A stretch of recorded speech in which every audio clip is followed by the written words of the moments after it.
यादव जी ने एक राजनीतिक व्यंग कसा है और अखिलेश यादव जी ने किसी का नाम नहीं लिया है।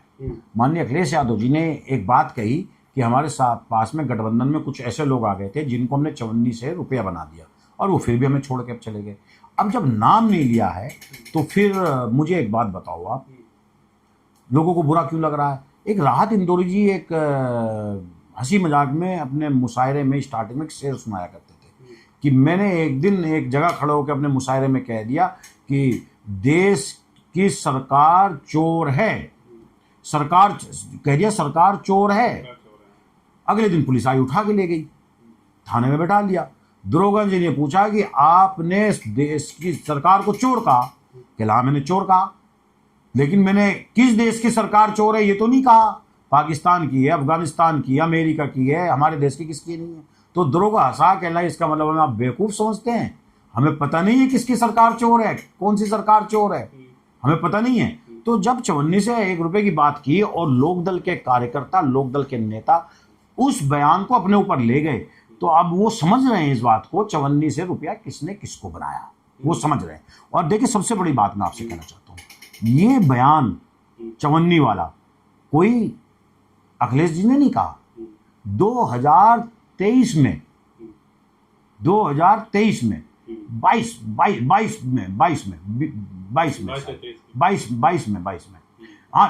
23 में चुनाव साथ लड़ा समाजवादी के।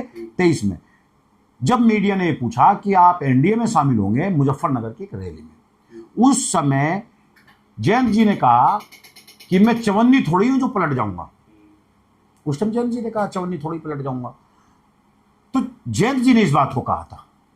अब अखिलेश जी ने इस बात को कह दिया कि 54 से रुपया बनाया, और निश्चित रूप से जयंत जी के कद को बढ़ाने का काम माननीय अखिलेश यादव जी ने किया, निश्चित रूप से किया। और किस लिए किया? जयंत जी इस देश के प्रधानमंत्री, किसानों के मसीहा श्रद्धेय चौधरी चरण सिंह जी की औलाद, पोते हैं, नस्ल है, और इसीलिए उन्होंने अपनी पार्टी के से राज्यसभा में हमने एक गठबंधन किया और हमने गठबंधन करके आपको 33 सीट दे दी। 33 में से आप 8 जीत करके आ गए, तो आपके पास राज्यसभा की तो सीटें थी नहीं। हमारा गठबंधन हो गया आपसे, आप 8 जीत गए और हम 111 जीत गए। अब हम राजनीति कर रहे हैं, विपक्ष में बैठे हैं। अगर पक्ष में होते, सरकार में होते, तो हम आपके लोगों को मंत्री बनाते। लेकिन अब आई राज्यसभा की बात, तो राज्यसभा जब आप पे केवल 8 सीट है और उसके बाद राज्यसभा हम अपने लोगों को देंगे या आपको देंगे। लेकिन माननीय अखिलेश यादव जी ने किसानों की बात को दिमाग में रखते हुए, माननीय चौधरी चरण सिंह जी की विरासत को ध्यान में रखते हुए चौधरी जयंत सिंह जी को राज्यसभा भेजने का काम किया, और ये बहुत बड़ा कदम। इस बयान से कहीं अखिलेश यादव समाजवादी पार्टी को जाट बेल्ट में नुकसान तो नहीं होगा? जाट नाराज तो नहीं हो जाएंगे किससे? इस बयान से कि 54 से रुपया कैसे नुकसान हो जाएगा? क्यों नुकसान हो जाएगा? आज के समय में पीड़ित जो जाति है वो माननीय अखिलेश यादव जी के साथ है। पीड़ित में जाट भी है, गुर्जर भी है, यादव भी है, मुस्लिम भी है, दलित भी है, ब्राह्मण भी है, महिलाएं भी है, छात्र भी है, युवा भी है, जैन जी भी है, जैन अल्फा भी है। हर एक जो पीड़ित है वो जो है माननीय अखिलेश यादव जी के साथ है। जाटों का गन्ने का पैसा समय पे नहीं मिल पा रहा है चौधरी जयंत सिंह जी के सरकार में होने के बावजूद भी। जाटों को बिजली सही नहीं मिल पा रही है चौधरी जयंत जी के होने के बावजूद भी सरकार में। जाट कम्युनिटी को, यानी किसानों को, और किसानों में जाट भी है और बड़ी तादाद में मुस्लिम और जाट किसान है, किसानों को बिजली के दरों में बेहताशा योगी सरकार रेट बढ़ा करके बिल भेज रही है, वो नहीं मिल पा रहा है, बिजली का बिल सस्ता नहीं हुआ, तो वो भी चौधरी जयंत सिंह के सरकार में रहते हुए हो रहा है। और अखिलेश जी ये कह रहे हैं कि हम किसानों का कर्जा माफ करेंगे, किसानों को फ्री बिजली देंगे, किसानों के बिजली के बिल बढ़ करके नहीं आएंगे, स्मार्ट मीटर के नाम पे किसानों को लूटा नहीं जाएगा। तो उस किसान बिरादरी में कोई ऐसी कास्ट नहीं जो नहीं है। ये सब अखिलेश यादव जी से, उससे सरकार से पीड़ित है, और सरकार से जो पीड़ित है वो अखिलेश यादव जी के साथ होगा। लेकिन एक आंकड़ा आपके सामने मैं बता रहा हूं 2012 में, 2017 में ये जो जयंत जी थे अलग चुनाव लड़े और 200 सीटों पे, 250 सीटों पे, 125 सीटों पे चुनाव लड़े। 2 सीट जीते, कई 1 सीट जीते, कई 3 सीट जीते। उसके बाद 2022 में हमारे साथ चुनाव लड़े समाजवादी के साथ, और समाजवादी ने 33 सीट दी और ये 8 सीट जीत करके आए। और एक उपचुनाव जीते हमारे साथ, 9 सीट जीत करके आए, हमारे साथ जीत करके आए। वो ये मैं जवाब उन लोगों को देना चाह रहा हूं जो ये लोग ये कह रहे हैं कि अब की बार लोकदल के साथ नहीं और आपको हम इकन्नी बना देंगे, अखिलेश यादव जी को इकन्नी बना देंगे। जवाब उनके लिए सुन लेना बहुत अच्छी तरीके से।